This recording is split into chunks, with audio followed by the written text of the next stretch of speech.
crypto outlook, ano ba yung bias natin for tomorrow and for the coming weeks, okay, and what are the levels that we're looking at. So we start with Bitcoin, okay. So just like gold, they're actually correlated, no? So whichever trend si gold, ganun din si Bitcoin because they're like this Bitcoin is like the digital gold. And sometimes, of course, hindi naman yun 100%. Minsan talagang pataas si gold and hindi sumasabay si Bitcoin. But if you will backtest, no, during the time na talagang tumataas si gold, um, tumataas din si Bitcoin. Probably nagkakaroon lang rin sila ng magkaibang timeline. Minsan pataas pa rin si gold and itong si Bitcoin ay nagpo-pullback na. Okay, so but right now they're basically the same thing. They're basically going at the same direction. So we're still looking at the sell bias. Okay, so we're looking at sell bias with Bitcoin. Okay, so why sell? Because dollar is actually going strong, and even though na merong pagtaas, no, from 74 up to 77, that's actually our ride, no, pababa. But with the ongoing peace talks and talagang gustong-gusto nang matapos ni US ang US-Iran war, there's probably some changes, no. So we're still a bit neutral, range bound, but slightly favoring bias with the bearish.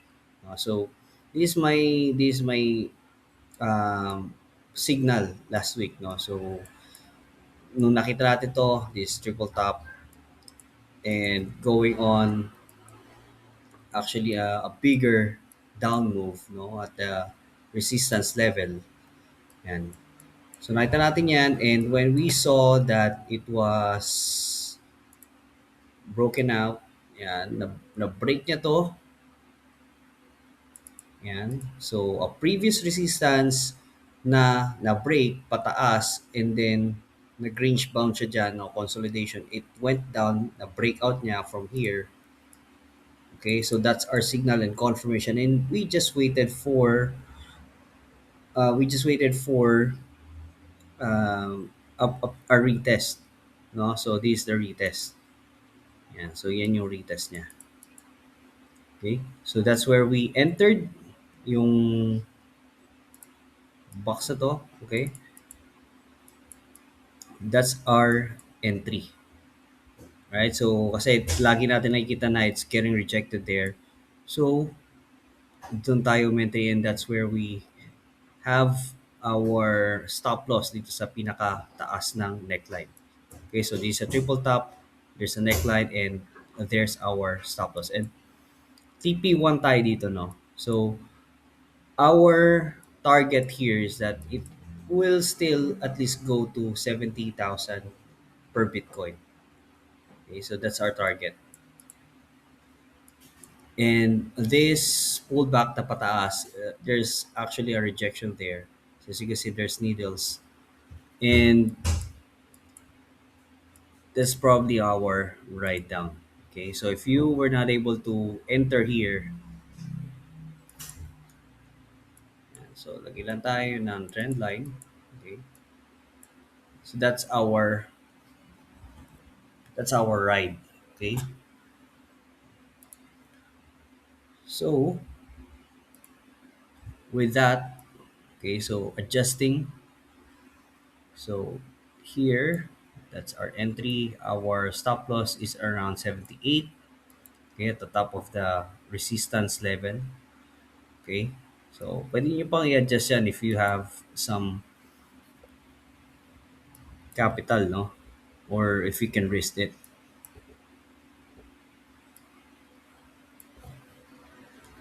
There's our target.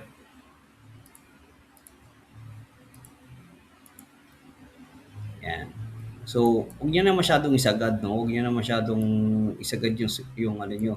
You can just put the take profit there. And it's gonna give you 1 is to 4.5 risk to reward ratio. So it's a very good setup.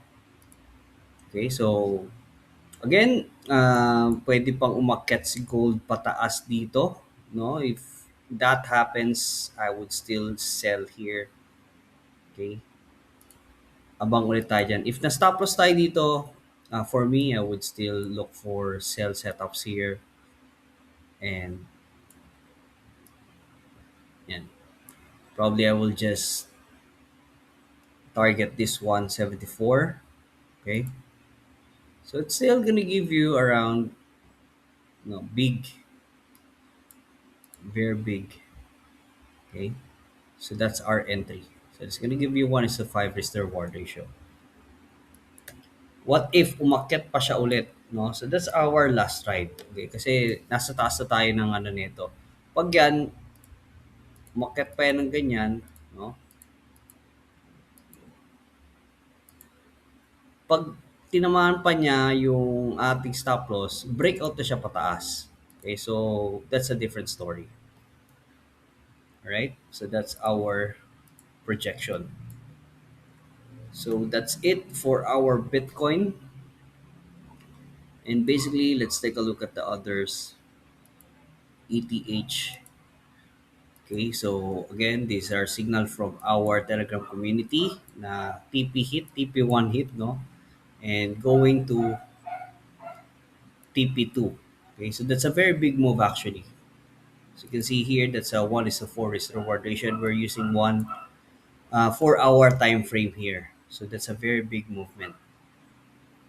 Okay, so again, this is just on a sell bias, and we're looking at a sell position here. Uh, so, what are the things that would give us a reversal pataas, no? So, like what I said, they're correlated with gold, and if the condition starts to change, okay, if the condition starts to change, then if the U.S.-Iran war, so again, this is the main factor, no? Kasi lahat umiikot dyan, US-Iran war, may peace deal sila, done deal sila, okay, done deal sila. Then, inflation, inflation fears will go down, okay? And with the rate cut prospect, then we will start looking at the funds capitals will go out of the dollar and it will go somewhere else, so like gold, BTC USD, because USD BTC USDT is actually derived with the USD. So there's a swap fee, overnight fee. Okay, so the higher or the longer that stays with the current rate, then yung swap fee ng mga against the US dollar mataas, no? Kaya that's the reason why they're getting sold out, no? So that's the reason why. So those are our prospects, no? Those are the factors that we're looking at. And so again, fundamentals move the markets, and we're looking at technicals as our entry and exit. So we look at the trend lines, we look at the um, possible entries where we can exit, so something like that. Right, so that's it for our Bitcoin and crypto outlook. Thanks so much for watching. And again, if you want to learn more about trading, you can check our bio or comment section, description box. You can message me there if you need more guidance. We can set up a one-on-one coaching session, or we can include you sa mga webinars natin. So see you there.